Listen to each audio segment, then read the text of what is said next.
You are listening to Seniors Junction podcast. We are trying to prevent seniors isolation one conversation at a time. Your hosts today, Namrata Bagaria and myself, Paul Merkley. We're the co-founders of Seniors Junction.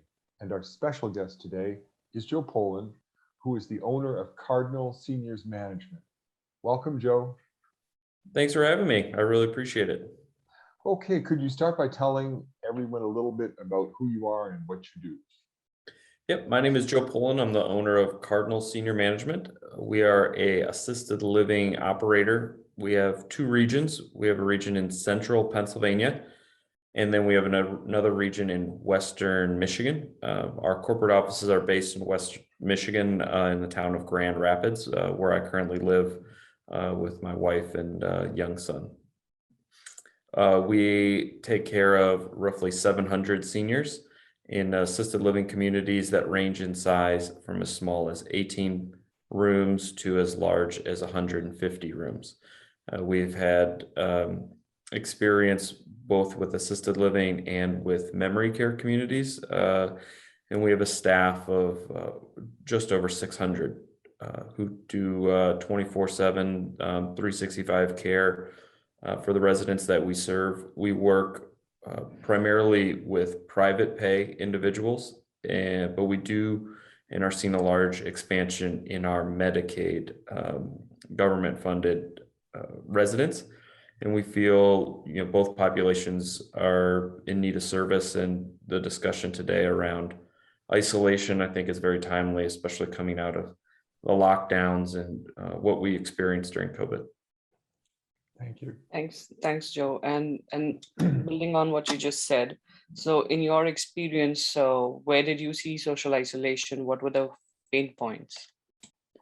Well, during the coronavirus, it hit our industry extremely hard. Our residents were put between a rock and a hard place, which is, interacting with each other and being in social situations caused the spread of the virus, which was incredibly deadly for our residents, who are average residents, an 87-year-old widow, and the hard place being locked alone in isolation in their room, often during the holidays. Most of our residents are female, and going through the first Mother's Day, where our mothers in our buildings couldn't interact with their children, was unbelievably heartbreaking.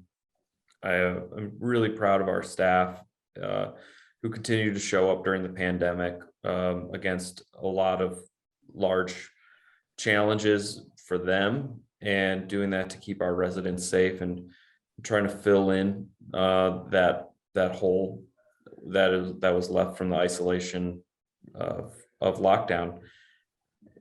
It was a really, really tough year for our residents and for our staff. And I'm just really proud to be part of this industry and part of, trying to make the best out of a really tough situation. So restrictions are loosening now. On the other hand, that doesn't mean the problem of social isolation has disappeared. It was with us before the pandemic, and it will be with us for the foreseeable future. What do you see as your vision for tackling this serious problem? I think one of the main reasons someone moves into an assisted living is they've had a traumatic life event. So that's the death of a spouse. They are unable to drive. They had a fall or a medical emergency. And that's really what's driving our move-ins now. It's no longer like a lifestyle choice. And a lot of that deterioration in health is caused, through that social isolation. And what we sell our families and our residents is, you go from being alone in a house where, there's a well-worn path between the couch and the kitchen, and that's really how someone spends their entire day. And it's really not great for them to be alone in their home. I often tell people that it's against the Geneva Convention to lock someone alone in social isolation, and we feel that that's how we should care for our elderly, and that's kind of the goal for a lot of people in the United States is keep people in their home as long as possible. But a lot of those homes, all they have is ghosts in them. It's just, in that isolation is incredibly damaging. And one of the challenges that we face at Cardinal when we think about this is what ultimately is our role, because it's a lot easier to measure the care we provide, because we have medicine that we pass, we can measure toileting, showering, but the real need of our residents is this companionship. So what we see a lot, we measure our call bells, and what you'll see is there's 80% of our residents are all using the call bells roughly the same amount. 10% are using them like pretty heavy, and then over 50% of our call bells are about 5% of our residents. And that's really a loneliness and compassion. They are calling to help with their TV or help with their climate of their room, and they're constantly calling over and over again, but what really they're looking for is that companionship. And I don't really know, it's really difficult to try to understand what role we play on the companionship piece, because we have it pretty figured out on the care piece. And I think when you talk about social isolation, it's really in that companion role. It's really well put. Just before I turn the floor over to Namrata again, I just wanted to underline every week I try to explain to somebody that the intangible questions are so large that yes, we can speak easily about or directly about physical care, but residences, this kind of housing is designed also to address social isolation, and it's not all as easy as just putting people in the same building or having a program or two. Our own idea is that it has to do not just with companionship, but also with purpose. I don't know, you must have thought about that too, of having someone, as you say, rather than just their purpose being go from the couch to the kitchen to the television, but also having things to look forward to every day. Yeah, I feel the big mistake our industry made is it recently went towards a model more like a hotel or resort. A lot of the largest companies in our space have been recruiting, top talent out of the hospitality industry, and are really trying to sell our services kind of in that lifestyle model, and very little is expected of our residents. This idea that you move into our building and you receive, they use words like 5-star or 3 diamond services. And although I like going to a hotel and like being pampered like anyone else, I don't want to live there. I want to live my life the way all of us live our lives. And my business partner, Chuck, and I often talk about the most underutilized asset in a senior living building are the residents. I mean, if you are paying $6,000 a month to live in a private pay residence, you've seen a lot in your life, you've accomplished a lot. We remind our staff that, these residents that we've taken care of, I mean, they were a big deal back when they were working age. When they talked, people wrote down what they said. These are smart, intelligent individuals, and a lot of the problems that we're facing, you'll see that a lot of operators won't even go and ask the residents what they think. And we've had a tremendous amount of success in our buildings with occupancy. Our industry is really struggling with occupancy. All of our buildings are above 90% occupied. Some of our buildings are on waiting lists in markets where our competitors are in the 70%. And the secret to that is getting your residents involved in tours. Asking your residents, how do we get more people in here? What do we need to tell them about here? And we let our residents participate on tours and talk to families. We let in some of our buildings, obviously depends on ability, but we have residents who help unpack the truck to put away groceries. We have residents who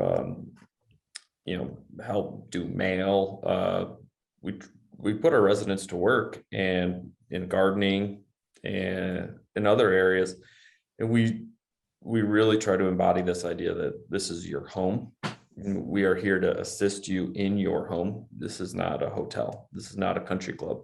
And what you'll find is that even the wealthiest of our residents, they could have been members at the fanciest country club in town, and they chose not to because they don't want that lifestyle. And I think that's a big point in our industry of where we're making a lot of mistakes.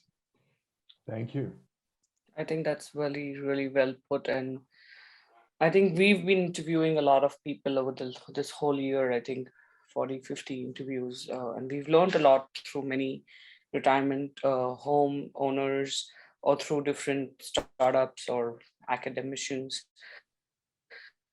Said to comes down to you're giving them a serious leisure activity, right? Volunteering or some sort of peer-to-peer. And that's something. What Paul and I talk about is what are you retiring into rather than what are you retiring from. And I think this is what is even in Seniors Junction, we've seen that when we have some clients who come and take a course, they not only enjoy that course, they end up teaching one the next time because they've realized, oh, I know this and I can teach that. So I think one is safe living and one is connected living. And when you live in a place, you want to be safe and connected. And one of our retirement home owners in there and at the summit that we had earlier this year was like, you also have to factor in that the staff shortage will never go away. It's always going to be there, right? So then he's like, you can make libraries and have these empty spaces, but if you don't program them, if you don't put a thought behind it, it's not going to be used. So do you have similar kind of experiences that, yes, we can build a nice billiard table or we can do this, but if we don't actively put a thought around how do you program it, how do you make it a part of their lifestyle, it's not used? So on our new developments, we've spent a lot of time thinking about how to make it feel much more like a home. Developments that we're doing now are small 10-bed buildings that are all double occupied. So at most you'll have 20 people living in there. In a facility that looks like a home. We specifically made the rooms as small and as unaccommodating. So the rooms are designed solely for sleeping. And I think as an industry, what we've done is we've built these beautiful apartments. And so you live in your room in isolation in your apartment, and then you eat in the dining room and you walk through and observe the common areas.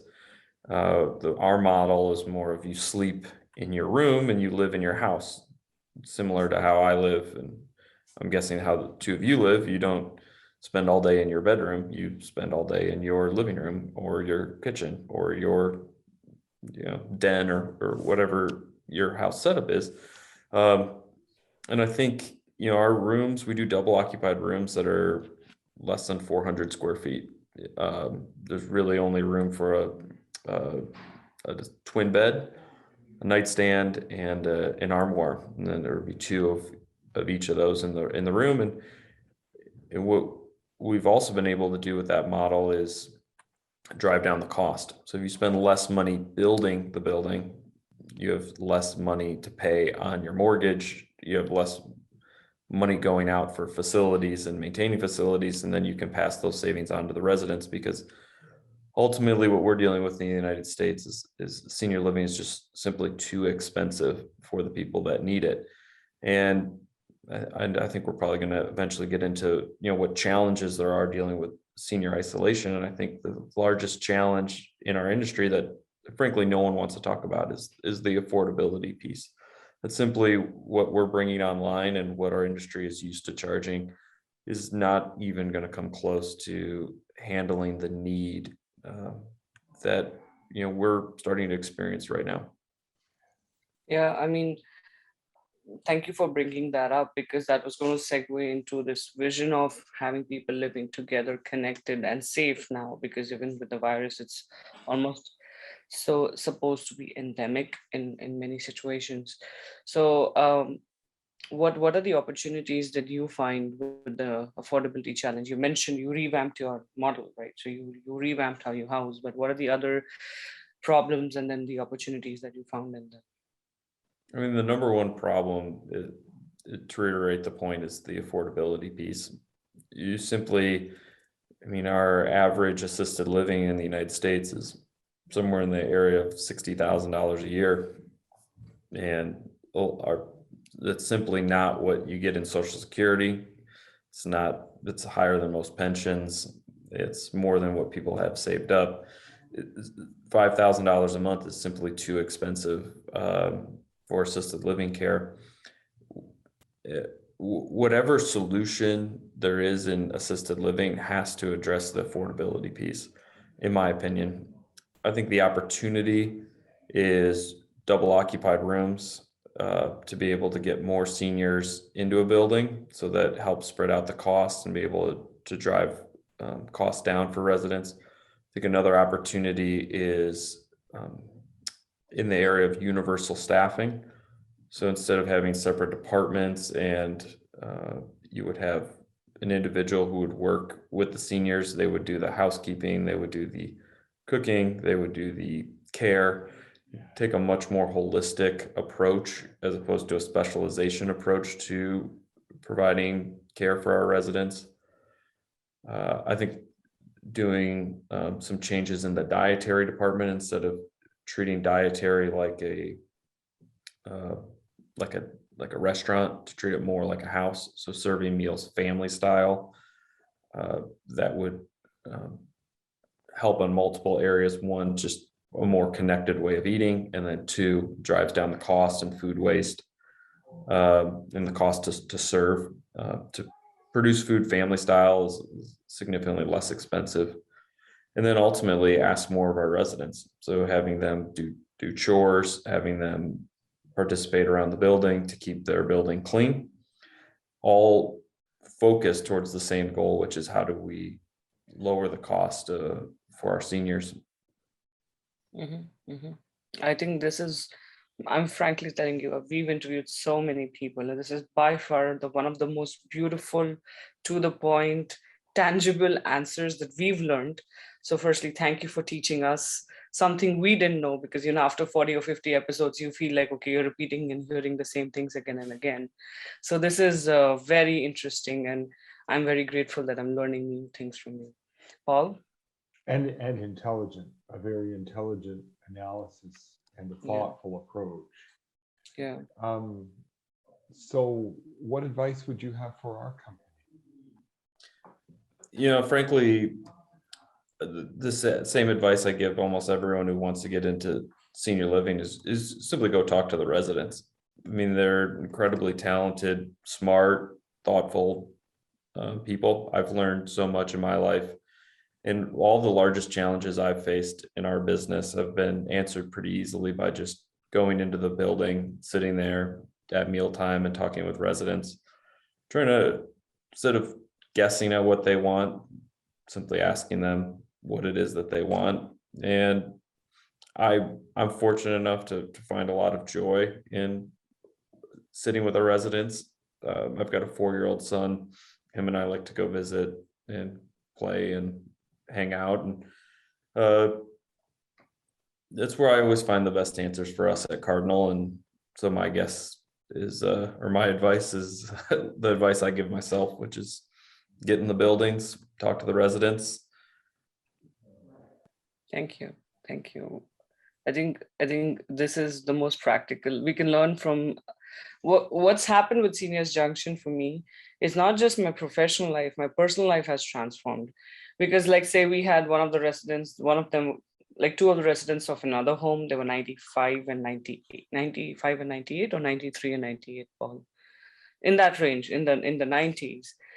And they said some things. And for me, after that, I swear, you can ask Paul, I changed my attitude. And do you realize that a podcast, which is something we are hosting, can change the host's attitude. Like I saved years of misery just by listening to what they did in their life and just applying it in mine. So sometimes it's not just your business problems, but as a person, you have challenges and you're thinking, what should I do about this? Because Paul and I, both of us live by ourselves too. He lives in his condo. I live in a shared housing. And to your comment of when I had a smaller room, I would be more in the living room. And I have the biggest room now. I don't go out much because I'm podcasting in this room and whatnot. I go less often. So I concur that smaller rooms make you, because you can't be cooped up in that small space. But there's sometimes if you have other hobbies like mine, I have to podcast, I need a bigger room. So, so on that note, Joe, if people want to find about you and Cardinal, what's the best way to look you up? Yeah, so we met on LinkedIn. So I'm on LinkedIn, Joe Pohlen, Pohlen. My email address, feel free to shoot me an email. It's first initial J, Pohlen, Pohlen @live, LIVE, cardinal.com. And I'm also pretty active on Twitter.